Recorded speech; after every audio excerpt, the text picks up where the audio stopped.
Welcome to Temple Talk from the Temple Institute in Jerusalem, Israel. Rabbi Chaim and Richman here together with Yitzchak Reuven today, the second day of the month of Iyar, 5778. It's also the 17th of April, 2018, the Shabbat, the double Torah portion here in the land of Israel of Acharei-Mot-Kedoshim, and today, the 17th day of the counting of the Omer, Tiferet Shebetiferet. And here we are in the month of Iyar. And in fact, tonight here in Israel begins Yom HaZikaron, the memorial day for Israel's fallen, which precedes immediately the celebration for Israel Independence Day, which this year will mark 70 years of the State of Israel. And because we're living in a Jewish country, which I find just so inspiring, we are actually going to be celebrating publicly Israel Independence Day a day earlier, because really, according to the Hebrew calendar, Independence Day is the 5th day of Iyar. But since that falls on a Friday this year, the rabbinate establishes a principle that we bring it forward one day, and the public celebrations will be held on Thursday, even though it's really the 4th of Iyar. And all that, why I say it's a Jewish country, to prevent inadvertent Sabbath desecration, God forbid. So we make it on Thursday instead of Friday. In the meantime, here we are in the month of Iyar, which is such an amazing time. First of all, the month of Iyar is called in the Torah, in the Bible, and I'm quoting 1 Kings chapter 6 and verse 1, it's called the month of Ziv. What does Ziv mean, Yitzchak? Ziv means brightness. Yes, it's a concept of illumination, of brightness, of light. It's a month of light. It's also called by the Torah the second month.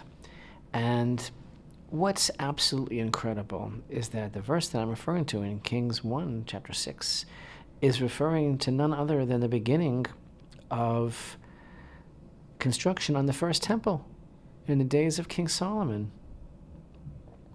So what's absolutely incredible about that, to my mind, is how amazingly, during this very same month, we have merited in our time to such modern miracles of biblical proportions that are the fulfillment of so many prophecies: Israel's rebirth as a nation, Israel Independence Day, and Jerusalem Day, the reunification of Jerusalem in the 1967 Six-Day War. All of this is nothing less than the first stages of the process that will lead to the rebuilding of the Holy Temple in our time. And thus, it's just like from Iyar to Iyar, it's just like one long Iyar, and it's so staggering to me. It's so moving that the month which saw the beginning of the first Commonwealth of Israel, the beginning of the Holy Temple, its continuation is just so in our face, in our time. This is the rebuilding of the Holy Temple. The State of Israel is the beginning of the process of redemption, the process of the restoration of God's honor, because actually, Yitzchak, according to Torah, the process of the restoration of God's honor, and I'm going to prove it to you too, begins with the renewal of the Jewish people, the renewal of their sovereignty in their own land. And the State of Israel is a gift, not only to the Jewish people, but to the whole world. And when the Holy Temple is rebuilt, those that are in denial and those that have not admitted it until now, everyone, all of humanity, will ultimately acknowledge that the State of Israel is the instrument of the world's redemption. What's you going to prove to me, Rabbi? Well, I'm thinking, for example, of the remarkable verses from the book of Ezekiel, chapter 37, when Hashem tells the prophet to take these two sticks, one for Judah and one for Ephraim. There we read the following. We read, "Thus said Hashem Elokim, behold," I'm reading in Ezekiel 37 from verse 21. Behold, I am taking the children of Israel from among the nations to which they have gone. I will gather them from all around, and I will bring them to their soil. I will make them into one nation in the land upon the mountains of Israel, and one king will be a king for them all. They will no longer be two nations, and they will no longer be divided into two kingdoms ever again. They will no longer be contaminated with their idols and with their abhorrent things and with all their sins. I will save them from all their dwelling places in which they had sinned, and I will purify them. They will be a nation to me, and I will be a God to them. My servant David will be king over them, and there will be one shepherd for all of them. They will follow my ordinances and keep my decrees and fulfill them. They will dwell in the land that I gave to my servant Jacob, within which your fathers dwelled. They and their children and their children's children will dwell upon it forever, and my servant David will be a leader for them forever. I will seal a covenant of peace with them. It will be an eternal covenant with them, and I will emplace them and increase them, and I will place my sanctuary among them forever. My dwelling place will be among them. I will be a God to them, and they will be a people to me. Then the nations will know that I am Hashem who sanctifies Israel, when my sanctuary will be among them forever. It doesn't get a lot clearer than that. When will the nations know? When my sanctuary will be with them. And that is exactly what's happening. That is exactly what's going on here. And it's just so incredible. You know, we read in Kings 1, chapter 6, in the 480th year after the children of Israel's exodus from the land of Egypt, in the 4th year of Solomon's reign over Israel, in the month of Ziv, which is the 2nd month, he built the temple for Hashem. That's the way to do it.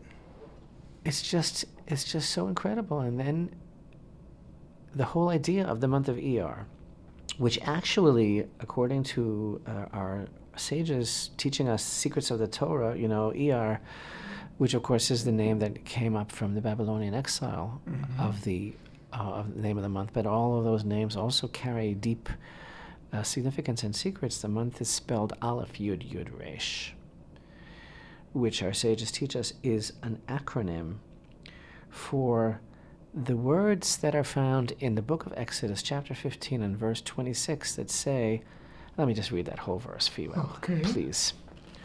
Bear with me for a moment. I turn the pages of my Tanakh to Exodus chapter 15 and verse 26, where we read as follows. He said, if you hearken diligently to the voice of Hashem your God, and do what is just in his eyes, give ear to his commandments, and observe all his decrees, then any of the diseases that I placed in Egypt I will not bring upon you, for I am Hashem, your healer. And those words, Ani Hashem Rofecha, I am Hashem, your healer. Ani is Aleph, Hashem is abbreviated Yud Yud, and Rofecha, your doctor, your healer, Resh. That's Aleph Yud Yud Resh. And from this, our sages expound and elucidate and elongate the fact that Iyar is the month of healing. Iyar is associated with healing. You know, And the reason it's associated with healing, don't forget, is because it was during the month of Iyar that the manna began to fall upon the children of Israel in the desert. And manna is associated with all manner and all form of healing. That theme, I am Hashem, your healer, and I will prevent the diseases of Egypt from afflicting you, is reflected in this week's double parsha.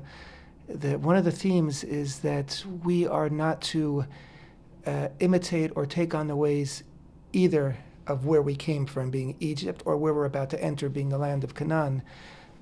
Meaning, and those diseases can be interpreted as their decadent ways of life, which we are warned in this week's parsha against straying from the Torah and being like the other nations that we've left the midst of, or that we are about to enter into the midst of in our own land. So it kind of parallels that, Ani Hashem Rofecha, which is embodied in the name of the month of Iyar. And it's so deep because honestly, again, this whole synchronicity,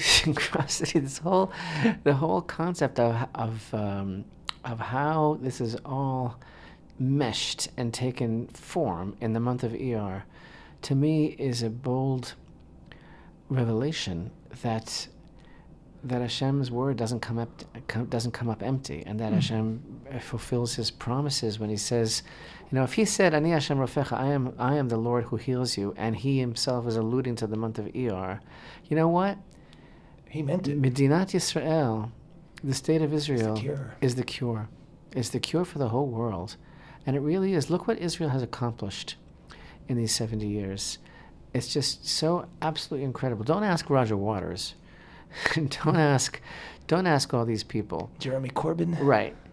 But whoever wants to know the truth understands the incredible blessing that is pouring out from the state of Israel to the whole world as we speak. Imagine how that is going to be magnified when the Holy Temple, the culmination, the apex of the whole vision and mandate and destiny of what the Jewish people are supposed to be doing in this world. Imagine when that comes about, how amazing that will be. And here again, that bridge to the future also was founded in the month of Iyar with the unification of the city of Jerusalem. And no wonder that another theme of the month of Iyar that we're going to be celebrating at its crescendo on the 15th, on the 14th actually, the 15th, is Pesach Sheni, is the second opportunity to bring the Passover offering, something which is so totally unprecedented in the annals of Torah, the concept of those that were inadvertently unable to bring the Passover offering on time can have a second chance. This whole month of Iyar, it's like a trip, because Hashem is basically giving us a second chance, the world a second chance. The state of Israel is the world's second chance. Speaking of second chances, there's a news item today that we both noticed that, a couple years ago would have been on page 15 or something, but today it's on the front page, which already says something, and that is that a judge ruled based on an incident that took place about a month ago, where I thought the incident actually took place in 2015. I don't think, maybe it was longer than a month ago, but whatever. A Jew went up in Temple Mount and they said out loud, Am Yisrael Chai, the nation of Israel lives, which is a popular expression, very pregnant with meaning for the Jewish people. And he was arrested, and on the claim that he was saying a prayer, and prayer is forbidden according to the Israeli Jordanian unwritten agreement. I say unwritten because according to the written agreement, we have every right up to. And there's more to the story also, because the person who said this, he wasn't just looking for a platform to spew forth ultranationalism or to start up with anybody or to be politically incorrect or to antagonize the Arabs. Actually, that was during the time when the Morbiton women were still trailing and the Jewish visitors and still assailing them with all of their curses. And he responded. He responded. Am Yisrael Chai, and the woman was not apprehended or arrested or charged or anything, but he was arrested for saying Am Yisrael Chai on the pretext that it was a prayer. And the judge today ruled that Jews can shout out Am Yisrael Chai because it is not a prayer. And there's no reason why they can't. I think that's a beautiful gift. Speaking of gifts, that's another beautiful gift that, of course, it's ours by right. I'm sure that the police are going to what is that called? They're going to do a. If someone shouts it out, I'm sure it's called in English? Disturbance of the peace or something. No, but what is it called in English? That they're going to. They'll do an appeal. An appeal, right? They'll do an appeal. They might. But because they're going to have a very hard time policing this, and they probably won't like it very much. But it's very interesting because this is another potential new beginning. The most important thing you said, like a couple of years ago, not only would the story have been in the middle or at the end of the paper, but it wouldn't have happened altogether. Yeah. It wouldn't have happened. The judge 5 years ago wouldn't have said. They wouldn't have thought twice about it. And the reason that this judge actually sounds sane which we're not used to, and breathed a breath of sanity into the fabric of society. And it seems to be saying that the Jewish people actually have rights on the Temple Mount and can express themselves. It's because the old conception is eroding when it comes to the Temple Mount. As we've been saying week after week, there has been an unstoppable force growing of a recognition of the Temple Mount and the identification of the people with its plight and with its status and with its potential. It just seems to be irreversible. Yes, this past month of Nisan, record number of Jews ascended the Mount, and I know that there's a lot of effort being made right now to bring new record numbers of Jews to the Temple Mount on Independence Day, Yom Ha'atzmaut, this Thursday morning. So things are changing, and like you said, the old roads are rapidly aging and fading. And times are changing, Rabbi. The times are changing. If there's an original thought out there, I could sure use it right now. Listen, Yitzchak, before we come to the 70th birthday of the State of Israel, Yom Ha'atzmaut, Independence Day celebration, which for me, honestly, is a day of tremendous religious significance. If we define religion as being sensitive to the moment and living for Hashem and recognizing His plan and His kindness with us, that's exactly what this day is all about. And also, again, it fits in so well with our whole understanding of these days of the Omer counts, which are full of latent potential in spiritual growth. Mm-hmm. That's the whole idea of our counting off in anticipation of the festival of the first fruits of Shavuot, when the Torah was given, and are working on all of our emotive qualities during this time so that we get ourselves into proper shape for assuming responsibility of the mitzvot. That's what this counting of the Omer is all about. But again, the whole period, as we've said, between Passover and Shavuot, between Pesach and Shavuot, it's like one long Chol HaMoed, like the intermediary day of a festival.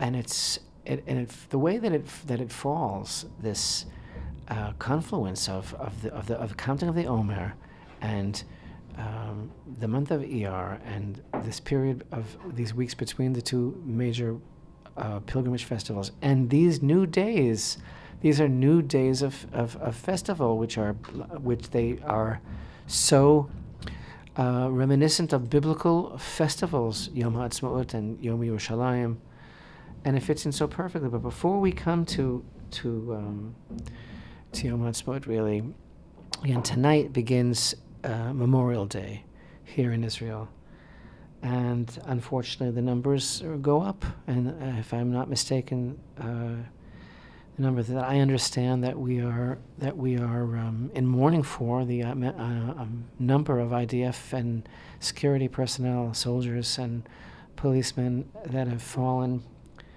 in their defense of the State of Israel, that we will be remembering this year, is 23,646. Tonight the siren will go off at 8 p.m. and again tomorrow morning the nation comes to a standstill. And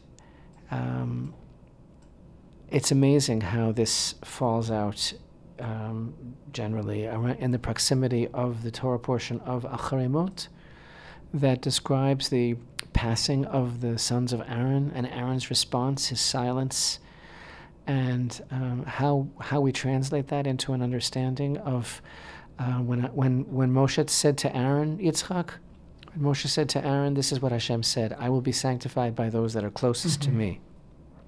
How much we feel that applies to these men and women who gave their lives in the defense of the State of Israel. And the amazing bridge that seems above time and space that connects between Yom HaZikaron, Memorial Day, and Independence Day, and how even that seems to be a reflection of these two Torah portions of Acharei-Mot, which is about the service of Yom Kippur, which is basically an extension of the service of Nadav and Avihu, and then Parashat Kedoshim, which contains so many different types of laws for the children of Israel, and is basically calling upon Israel to be holy, which means to be separate, to be dedicated to godliness, and to reflect that in the world, which is, again, the goal of the state of Israel. Mm-hmm. So it's pretty amazing how all of this comes together. It's got to hang on tight, because with all the turbulence that goes along the way with the state of Israel as we move forward, it's not a smooth ride, but you have to be brave, and you have to have the faith that we're in the right path and we're moving forward. Anybody who follows the news just knows how dangerous the neighborhood is that we live in, and how dangerous these times are, and how every day seems to be there's a new precipice which we need to maneuver and step beyond.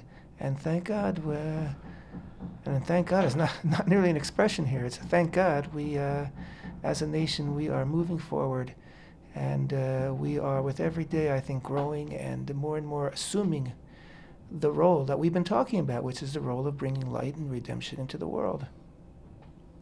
It is a spiritual revolution that's going on, and that's what the state of Israel is all about.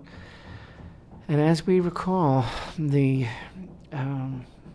soldiers who gave their lives for the state of Israel, and we morph into Independence Day again, it's all about Hashem. It's all about Hashem, who has his hand on this land and on this people.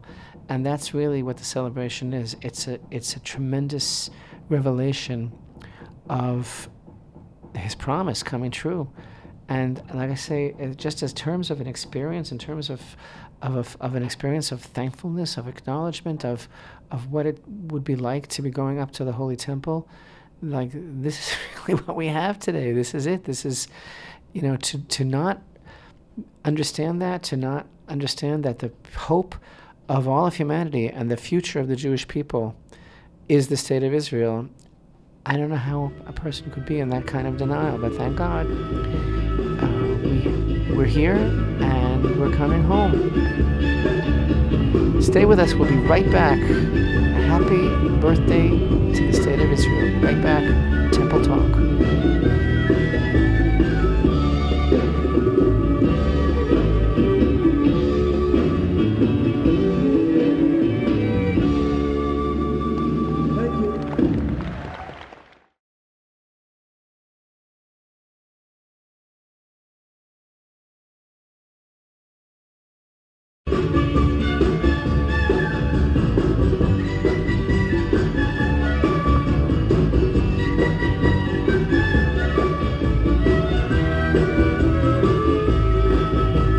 Shalom and welcome back to Temple Talk. This is Yitzchak Reuven with Rabbi Chaim Richman from here in Jerusalem, Israel. Jerusalem, the eternal capital of the nation, of the people, of the state of Israel. Today is the second day of the month of Iyar, 5778, 17th of April, 2018.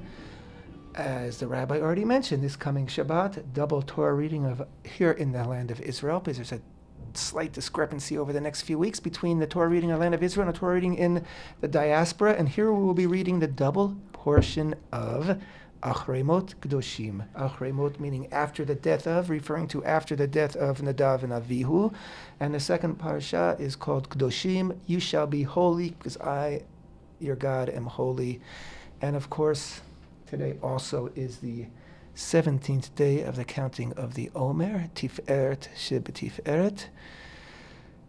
And we've been talking about tonight, which is the beginning of Yom HaZikaron, Israel Memorial Day, for the Israel's fallen soldiers and those who are victims of terror over the past 7 years, and even, I think, before the establishment of the state, those who gave their lives in fighting for the state of Israel here in the land of Israel. And tomorrow night, Yom Ha'atzmaut, is Israel Independence Day, and again it reflects the feeling of Acharei-Mot-Kedoshim, Acharei-Mot being after the death of Nadav and Avihu, which was, a downer. It was a somber, very, very tragic occasion, And yet, Kedoshim is a very uplifting Torah reading of you shall be holy and you shall sanctify yourselves because I, your God, am holy. And the feeling it's like it's a bittersweet transition. It's a bittersweet transition, but it always, it's more powerful than you are. It always just carries you. It's like a wave that just sweeps you. It's more powerful than you are because it's not about us and it's not about the individual. It's about the klal. It's about the whole nation, the unit. It's like Avraham Avinu. We learn about Abraham that he was thrown into the fiery furnace by Nimrod, right, or Kastim, and he emerged unscathed, right? But yet we just marked Holocaust Remembrance Day, and we know that there were millions of Jews that were thrown into the fiery furnace throughout the ages that didn't come out unscathed at all. They didn't come out, right? But I've always understood the secret of Abraham being thrown in and coming out alive, that it's like God bequeathed to him something in his genes. It's a certain fireproof, right? And it's not about him, it's about the nation. Yeah. So he came out, and many individuals didn't, but the nation does, always. And that's the thing about the promise. That's the thing. It's not about the individual. It's about the nation. And it's so much bigger than all of us. And, you know, it's like people have their problems with God. People have their issues, their hang-ups, they have their disbelief.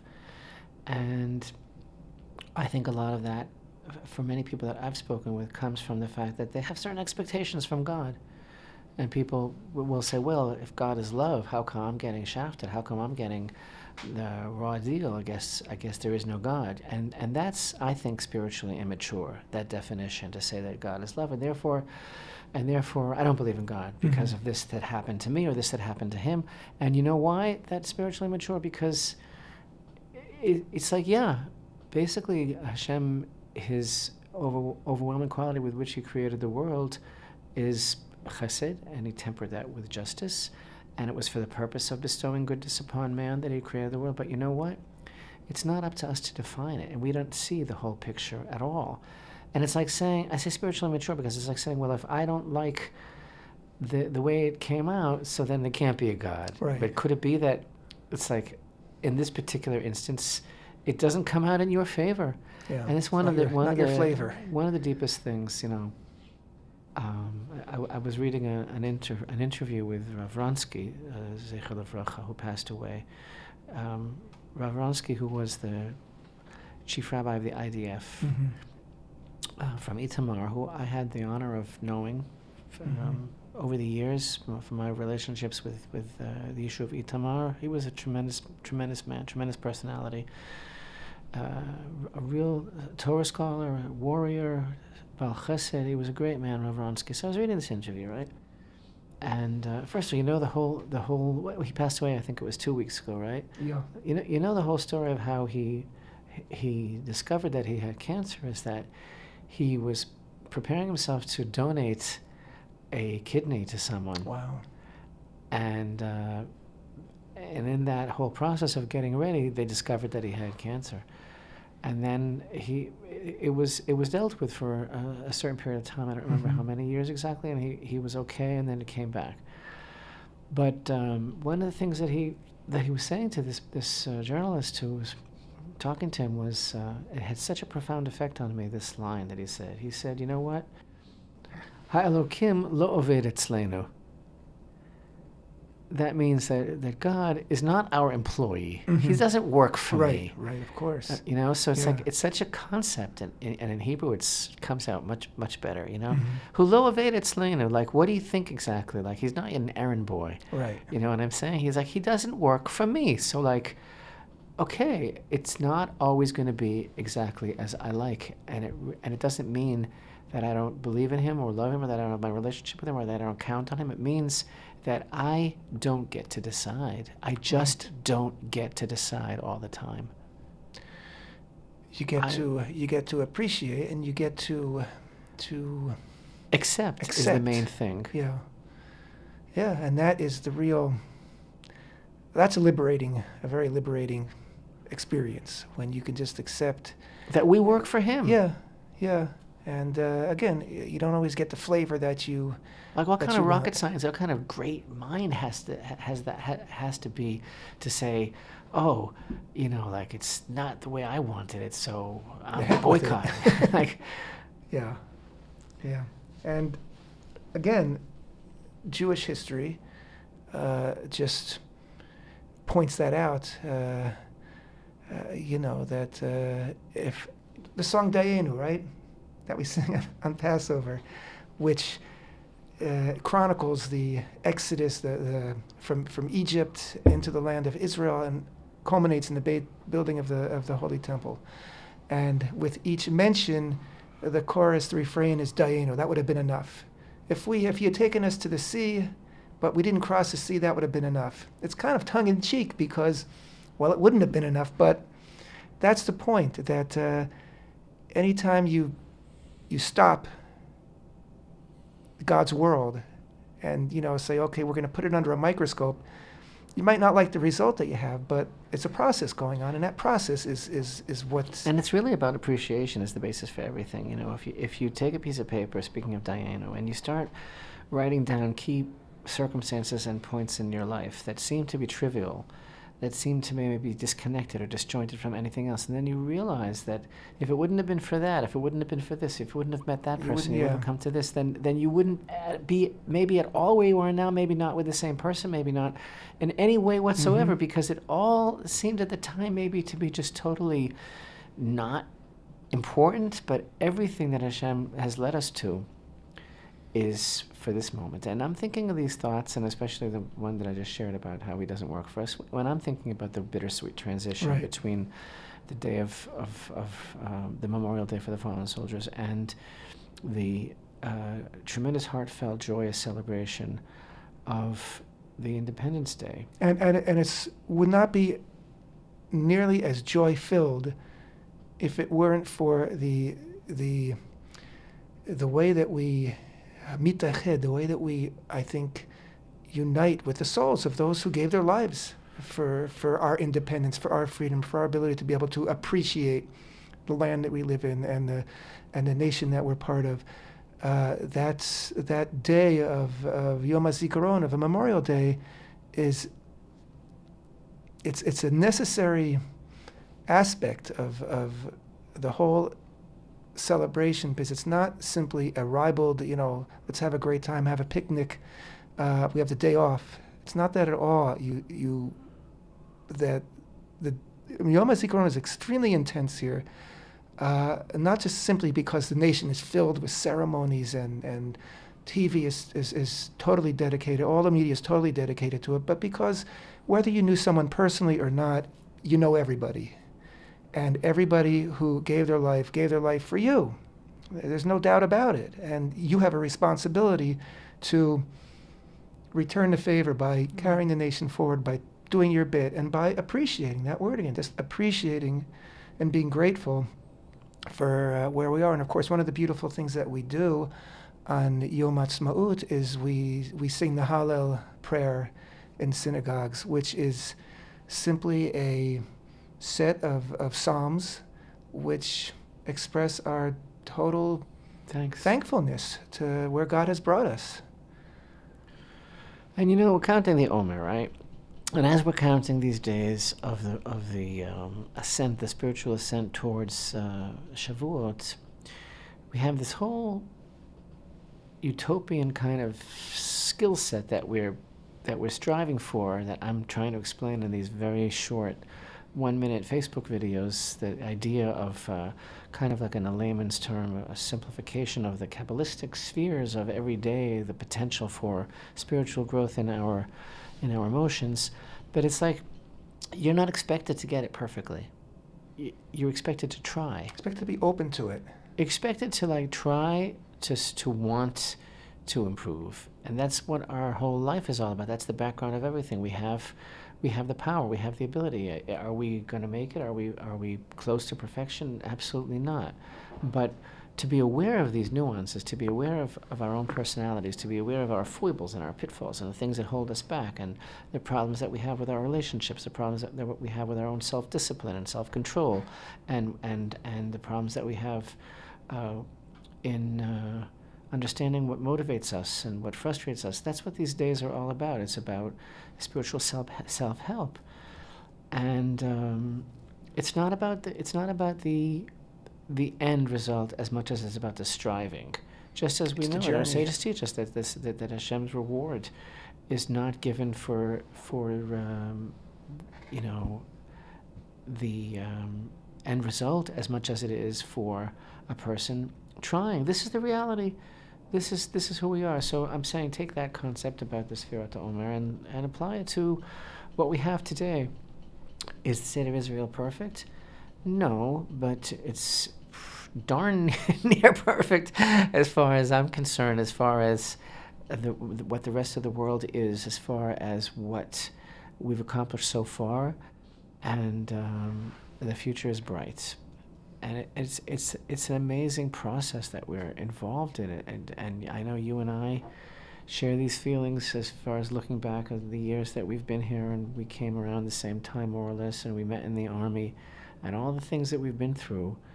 It's how would you have it any other way? And all the Jewish people in the world that go to Aruba and that go here and that go there and they've never been to Israel, or they don't feel the motivation of what it means. I just can't figure it out. I can't get my head around that. Just like I can't get my head around people that don't appreciate the sacrifice that the soldiers have made. Yeah.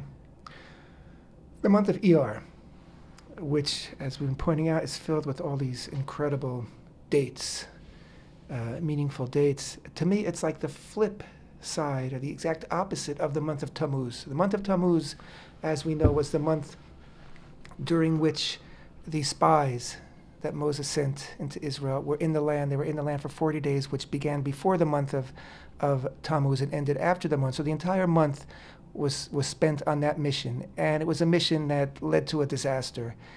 And here, the month of Iyar, the exact opposite, we're part of the counting of the Omer, we're part of the counting of the days up to Shavuot, receiving Torah, our ultimate certificate of responsibility and liberation at the same time.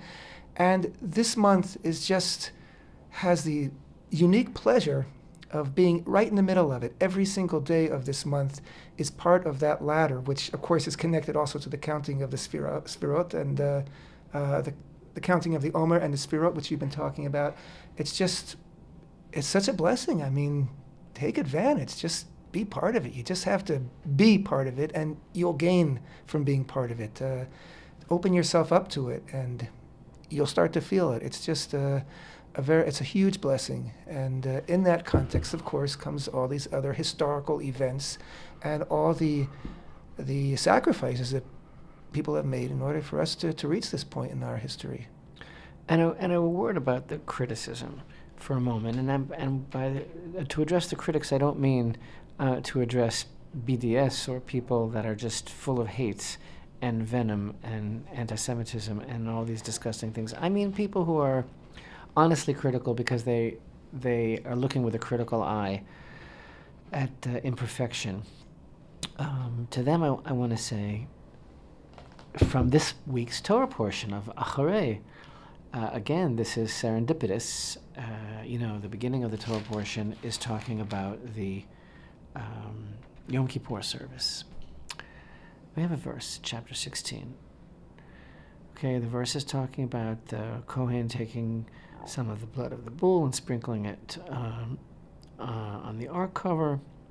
Front of the ark cover he shall sprinkle 7 times. We have a verse in chapter 16 and verse 16. It says, "Thus shall he provide atonement upon the sanctuary for the contaminations of the children of Israel, even for their rebellious sins among all their sins. And so shall he do for the tent of meeting that dwells with them amid their contamination." In Hebrew, it says, "Hashochen itam betoch tumatam." The tent of meeting that dwells with them, even in the midst of their tuma, of their impurity. This is a very powerful verse because it's basically saying that Hashem chooses to be amongst the children of Israel. It's God's lifetime guarantee. Right. He chooses to be among the children of Israel, even though, even despite their imperfection, He's there. Even for their rebellious sins, right, which are purposeful, right, among all their sins, and socially do for the tent of meeting that dwells with them amid their contamination. Those extra words, it's a very beautiful Devar Torah in the Torat Emet of Rabbi Eger, which I have mentioned numerous times, and it's just so amazing to me that he explains us the idea of this verse is. Like you have a couple playing with a baby, parents, right? Playing with the adorable child, and they're like just enjoying their child so much, and the father's playing with the baby, and all of a sudden he gets a whiff of a dirty diaper, and he hands the baby to the mother, and the mother keeps on playing with the baby, kissing the baby. And the idea is that that's the Shekhinah. That's like the Shekhinah. We might have a dirty diaper. It doesn't change anything. And it's a very moving analogy of men still behave that way? Verse. Do men still behave that way in today's world? Don't change diapers? Well, that's a different point. That's a different point. Yeah, in the midst of our imperfections, God is still with us, and that is a promise, a divine promise. There is one, we're talking about appreciation and acceptance. There's one, a little bit of a downer for me this month, Rabbi, but I appreciate that this is the way it's got to be, and that is that you, toward the end of this month, will be out of the land of Israel. You'll be in the state of Texas.